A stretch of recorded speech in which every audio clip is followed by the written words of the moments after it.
Welcome to TV Recaps. Today I will be recapping an action horror movie. After an outbreak of the deadly T-virus in Umbrella's underground laboratory, the dead starts coming back to life, marking the beginning of a massive zombie infestation. Before we start, don't forget to like, subscribe, and turn on notifications for our channel. Please sit tight and enjoy the recap of the movie franchise, Resident Evil 1-6. Oh, and of course, spoilers ahead. The show begins with Alice, the story's protagonist, waking up in the bathroom of a deserted mansion with no recollection of how she got there. While she is exploring the mansion, Matthew, a police officer, grabs her. Next, a team of commandos breaks into the mansion and apprehends both of them. The team picks up Spence, another amnesiac, along the way. James, the team leader, explains to Alice that everyone, except Matthew, are security operatives working for the Umbrella Corporation. However, due to nerve gas released in the mansion, both Alice and Spence are now suffering from temporary amnesia. Hours ago, the Hive, Umbrella's top-secret research facility underneath Raccoon City, was locked down and flooded by the facility's artificial intelligence, the Red Queen, killing everyone. In response, James and his team have been dispatched to shut her down. The team breaks into the Hive and Kaplan, an IT specialist, hacks the door to the Red Queen's chamber. Unexpectedly, opening the door activated a hidden laser defense system.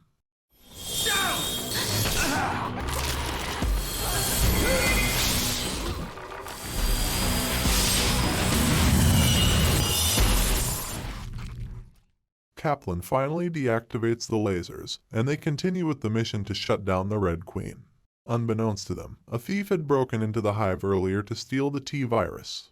To cover his tracks, he released a vial of T-virus, infecting everyone and triggering the Queen's containment protocol. Upon her shutdown, all infected Hive staff are released. The remaining team members, Rain and JD, are attacked by a horde of zombified Hive staff. Rain gets bitten and JD killed during the attack. Rain, Kaplan, and Spence are forced back into the control room, while Matthew and Alice are separated. Alice saves Matthew from a zombie, who turns out to be her sister. Matthew reveals that they are actually environmental activists trying to find evidence of Umbrella's illegal viral experiments. They finally reunite in the control room, where Rain explains that the Hive's entrance will seal shut in an hour as part of its containment protocol. With no other choice, the group reactivates the Red Queen and forces her to find them a way out. She directs the group into an underground tunnel where they are attacked by zombies. Kaplan gets bitten and separated from the group. Alice recalls that there is a cure for the T-virus and leads the group to its location. Regrettably, both the T-virus and antivirus are missing. This triggers Spence's memory, and he recalls that he stole the T-virus. Spence turns on the group, trapping them in the lab as he escapes to the train where he hid the T-virus. However, Spence is killed by a liquor, a mutated T-virus experiment, set upon him by the Red Queen. Kaplan shows up and shuts down the Red Queen, freeing them from the lab. The group retrieves the antivirus, escapes on the train, and injects Rain and Kaplan with the antivirus. Unfortunately, a licker has hidden on the train and attacks them, injuring Matt and killing Kaplan. Alice kills the licker by dropping it onto the tracks. Matthew is forced to shoot Rain, who has turned into a zombie despite taking the antivirus. They finally reach the mansion, but Matthew's wound has begun to mutate. Suddenly, Umbrella scientists rush out and grab him, revealing that he will be placed in the Nemesis program. They subdue Alice and move her to a new facility in Raccoon City. End of Resident Evil 1. After Alice's capture, Umbrella sends a team to reopen and investigate the Hive. They are quickly overrun by zombies which spread to Raccoon City. In response, Major Kane, leader of Umbrella's security force, arranged for the evacuation of Dr. Ashford, an important Umbrella scientist, and Angela, her daughter. Unfortunately, she goes missing after her transport is involved in a collision during evacuation. To prevent the virus from spreading, Major Kane seals the only bridge leading out of the city. On the bridge, Valentine, an ex-police officer, reunites with Sergeant Peyton, her former partner. Regrettably, an infected civilian turns into a zombie and bites Peyton. Valentine, Peyton, and Terry, a news reporter they met on the bridge, take refuge in a church. Meanwhile, Alice wakes up in a hospital. She recalls being injected with the T-virus. Instead of mutating, she bonds with it on a cellular level and gains superhuman abilities. She senses that Valentine, Peyton, and Terry are under attack by a licker and comes to their rescue. After killing it, the group leaves to find a safer location. Dr. Ashford hacks into the city's CCTV system and uses it to contact Alice. He informs her that the city will be nuked at sunrise and offers to evacuate them if they save his daughter. On their way to Angela's school, Alice and the others are ambushed by Nemesis, a super soldier mutated by the T-virus. Peyton is killed by Nemesis. Terry and Valentine escape while Alice distracts him. She barely escapes with her life. As the outbreak continues to spread, Umbrella soldiers Carlos, Nikolai and Yuri receive orders to assist the local police force in Raccoon City. Sadly, Yuri gets infected and bites Carlos. Nikolai kills him in self-defense. Shortly after, Dr. Ashford calls Carlos and Nikolai and makes them the same offer. Meanwhile, Valentine and Terry have arrived at Angela's school with LJ, a civilian they picked up along the way. Terry is killed by a group of zombified school children. Valentine locates Angela but gets attacked by zombie dogs. She is saved by Nikolai, who sacrifices his life so they could get away. Alice arrives just in time to save Valentine and Angela from the zombie dogs. The three then join up with Carlos and LJ. Angela reveals that the T-virus is created by her father to treat her terminal condition. She is given antivirus injections to avoid turning into a zombie. Alice uses some of it to cure Carlos. Dr. Ashford gives Alice the location of an extraction point where a helicopter awaits. The group arrives but are ambushed by Umbrella soldiers. Major Kane kills Dr. Ashford and forces Alice to fight Nemesis. She engages him in hand-to-hand combat and wins. However, she stops after realizing that he is Matthew, mutated by the T-virus. Nemesis starts to remember Alice from before and turns on Major Kane. Unfortunately, he dies while protecting Alice. The rest of the survivors seize the helicopter and eject Major Kane from it. Moments later, a nuke detonates over the city, causing an explosion which crashes the helicopter. Alice sacrifices herself to save Angela. She wakes up in a research facility and escapes with the help of the other survivors. Shortly after, Dr. Isaacs, Umbrella's chief scientist, reveals that the entire escape is staged and orders the activation of Program Alice remotely via satellite. End of Resident Evil 2. 5 years have passed. The T-virus has spread worldwide, wiping out most of the human population and reducing continents to barren wastelands. Alice has been wandering the wasteland while evading Umbrella's satellite grid and finds information on an uninfected outpost in Alaska. Back at Umbrella, using blood from clones of Alice, Dr. Isaacs is trying to develop a serum that could partially reverse the effects of the T-virus, domesticating violent zombies. However, instead of pacifying them, Alice's blood has led to the creation of highly aggressive super zombies. After repeated failures, Wesker, chairman of Umbrella Corporation, threatens to replace Isaacs. Meanwhile, a convoy of survivors led by Claire and Raccoon City survivors Carlos and LJ travels across the country in search of supplies and shelter. While searching a motel, LJ is bitten by a zombie. Fearing the harsh fate that awaits him, he keeps his infection a secret. Next morning, the convoy is attacked by a flock of infected crows, killing multiple people. Alice comes to their rescue and wipes out the crows with her newly developed psionic powers, a result of her T-virus mutation. She collapses after using her powers. After waking up, she meets Kmart, Claire, and other convoy survivors.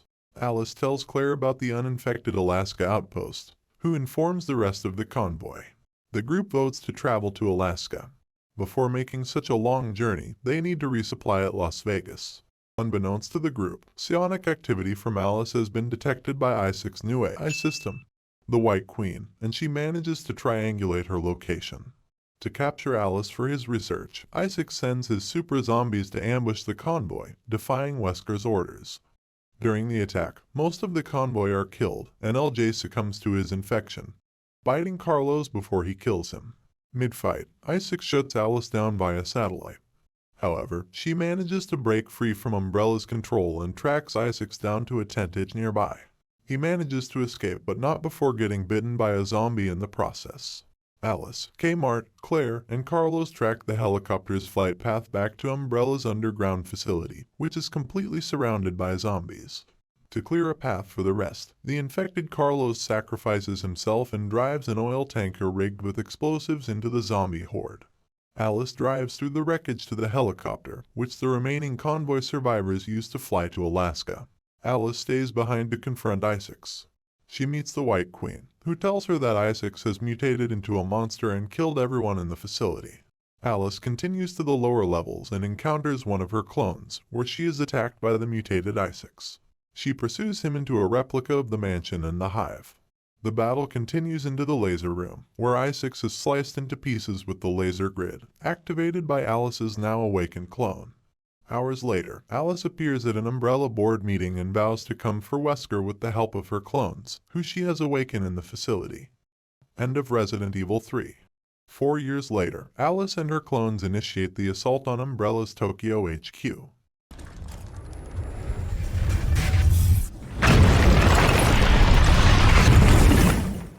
Wesker escapes in a plane and detonates a bomb that destroys the entire facility. Unexpectedly, Alice has snuck on board earlier and attempts to kill Wesker. He reveals that he has used the T-virus to gain superhuman abilities and injects Alice with an antivirus to remove hers. The plane crashes into the mountains, but she survives the crash. Next, Alice flies to Alaska to find a safe haven called Arcadia. Instead, she finds Claire in Kmart's abandoned helicopter and gets attacked by Claire, who is being mind-controlled by a spider-like device. Alice removes it and frees Claire but realizes she is suffering from memory loss. They travel to Los Angeles, where they find survivors stranded in a prison surrounded by zombies. With their help, Alice lands on the roof and meets Luther, leader of a band of survivors, Angel, Bennett, Crystal, Young, and Wendell. She learns that Arcadia is actually a ship anchored along the west coast. Alice goes to the showers to wash up but ends up getting attacked by zombies that dug into the prison. Alice fights them off, but Wendell is dragged into the tunnel. The group decides to free Chris, the only inmate left in the prison, who insists he is falsely imprisoned and will help them escape in exchange for his freedom. Once free, Chris identifies Claire as his sister, but she does not remember him. He reveals that the prison has an armored car they can use to escape. Alice, Chris, and Crystal rush to the basement armory to get more weapons, but Crystal dies in the process. Angel, Bennett, and Young realize the armored car is missing its engine and will take a week to fix. Desperate, Bennett kills Angel and flies to Arcadia in Alice's plane, leaving the rest behind. Meanwhile, the Axeman, a giant axe-wielding zombie, has broken down the gate. To survive, the group decides to use the zombie-dug tunnels to escape. Unfortunately, the Axeman finds them and kills Young. Alice and Claire engage the Axeman in an epic battle and win. Alice, Claire, and Chris finally escape through the tunnels, but Luther gets ambushed by a zombie. They take a boat to Arcadia, only to find it abandoned. As they explore the ship, Claire recalls that Arcadia is actually a trap set by Umbrella to capture test subjects. They release all survivors, including Kmart, who were imprisoned in underground stasis chambers. Alice finds Wesker, who was revived by the T-virus and losing control of his body. He believes ingesting Alice, who has successfully bonded with the virus, will help him regain control. Chris and Claire fight Wesker but are overpowered by him. Fortunately, Alice is able to defeat both Wesker and Bennett, who is now working for him. However, Wesker regenerates after eating Bennett and escapes in a plane. He attempts to detonate a bomb on Arcadia. Unbeknownst to him, the bomb has been transferred to the plane by Alice, blowing him up instead. Alice resolves to turn Arcadia into a real safe haven and broadcasts a new message for survivors. Shortly after, a fleet of Umbrella gunships approaches the ship, led by Valentine, who is wearing the same mind-control device used on Claire. End of Resident Evil 4. During the attack of Arcadia by Umbrella gunships, Alice was thrown overboard. She is captured and brought to a bioweapons testing facility known as Umbrella Prime. A power failure occurs, allowing Alice to escape from her cell. After fighting off a zombie horde, she enters a control room filled with dead Umbrella employees. Alice meets Ada, Wesker's top agent. Wesker appears on a monitor and explains that they are in an underwater facility in Russia, built for simulating T-virus outbreaks in different countries. Ada clarifies that they no longer work for Umbrella and the power outage was staged by them. The Red Queen has taken control of the company and plans to wipe out the human race. To defeat her, Wesker proposes an alliance. He has organized a strike team to extract Alice and Ada, comprising of Leon, Barry, Sergey, Tony, and Luther, who survived the zombie attack in the tunnel. Barry plants explosives near the entrance of the facility, which will detonate in 2 hours to ensure its destruction. The strike team enters the Moscow simulation and is surrounded by a heavily armed zombie horde, enhanced by the Lost Plaga's parasite. Meanwhile, an Alice clone awakens in the simulation of Raccoon City, living with Todd, her husband, and Becky, their deaf daughter. They are attacked by zombies, which kill Becky's parents, leaving her to fend for herself. The real Alice and Ada make their way to Raccoon City and encounter Becky, who mistakes Alice for her clone mother. Outside the house, Valentine and a squad of Umbrella soldiers, comprised of clones of James, Rain, and Carlos, are waiting for them. A firefight breaks out and Ada stays behind to provide cover so that Alice and Becky are able to escape. They enter the Moscow simulation and meet a second, much friendlier Rain clone. Alice gives her a weapon to help keep Becky safe. She then rescues the remaining crew, Leon, Barry, and Luther, from the Las Plagas zombies and a giant licker.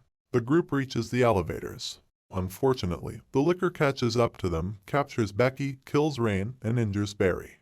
Alice pursues the licker to rescue Becky. Shortly after, the group is ambushed by Valentine's team. Barry sacrifices himself to slow down their enemies, allowing Leon and Luther to escape. The explosives at the entrance go off, flooding the entire facility. After killing the licker and rescuing Becky, Alice reunites with the others near the surface. Sadly, the group's escape is stopped by Valentine and Rain, who are holding Ada hostage. Rain injects herself with the Las Plagas parasite, giving her superhuman abilities. Leon and Luther clashes with Rain, while Alice fights Valentine. Mid-fight, Alice manages to tear the mind-controlling device off her chest, releasing her from the Red Queen's control. Sadly, Rain kills Luther with a blow to the heart and knocks out Leon.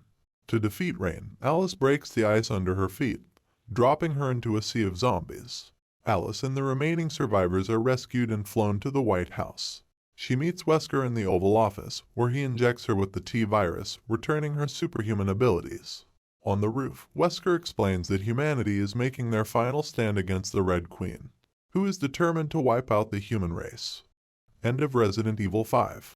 In a flashback, Dr. Marcus, the original founder of the Umbrella Corporation, had a daughter, Alicia, who was dying from progeria, a premature aging disease. Desperate, Marcus developed the T-virus to cure her and others with the disease. After a child treated with the virus turned into a zombie, Marcus terminated the project. However, his business partner, Dr. Isaacs, disagreed with the decision and ordered Wesker to kill Marcus. Isaacs took over the business. He also became Alicia's guardian and created an AI, using her likeness, known as the Red Queen. In the present, Alice awakens in the ruins of the White House, the only one alive, betrayed by Wesker.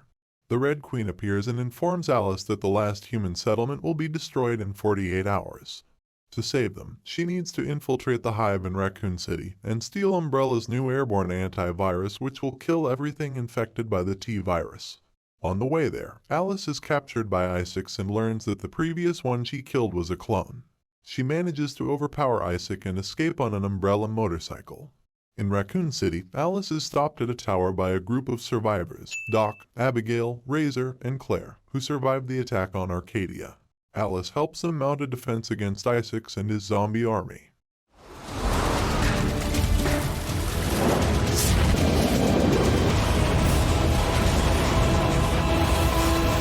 Back up! Now! They win the battle, but Isaac manages to escape. The group realizes that more zombies are coming, but with no defenses left, their only option is to head towards the hive. In the hive, the Red Queen appears and explains that she is programmed to never hurt an Umbrella employee but also to value human life. As a result, she requires Alice's help to stop Isaacs, who plans to wipe out humankind, and warns her that there is a spy in her group. Next, they make their way through several traps, which end up killing Abigail and Razor. Alice meets up with Doc and they make their way to the Umbrella High Command's cryogenic chambers, where they plant explosives to destroy the hive. At the bottom floor, Alice is confronted by the real, tech-upgraded Isaacs. Doc reveals that he is the spy, betraying Claire, who has been captured by Wesker. A cryotube opens, releasing Alicia, Umbrella co-owner and Dr. Marcus' daughter. Alice is shocked to find out she is actually Alicia's clone, engineered to avoid progeria. Alicia fires Wesker from Umbrella, allowing the Red Queen to crush his leg with a security door. While Alice is disarming Doc, Isaacs escapes with the antivirus. Alice and Claire pursue Isaacs, after killing Doc and giving Wesker a detonant switch to the explosives. They get into a fight, but Isaacs overpowers them easily. To defeat him, Alice secretly plants a grenade in his pocket, fatally wounding him. She escapes to the surface and drops the antivirus. However, Isaacs, who regenerated due to his tech upgrade, catches the antivirus before it hits the ground. They are interrupted by Isaac's clone. He goes berserk after learning he is a clone and kills the real Isaacs. He dies to the zombie horde moments later. Meanwhile, Wesker drops the Deadman's switch, killing everyone in the facility. Alice releases the airborne antivirus, killing all zombies around her. However, Alice survives because the antivirus only killed the T-virus, not the healthy cells in her body. As the antivirus could take years to spread across the globe, Alice vows to continue her mission. End of Resident Evil 6. Please stay tuned for the next TV recap. Comment below on what you liked or disliked about our video. Thank you for watching.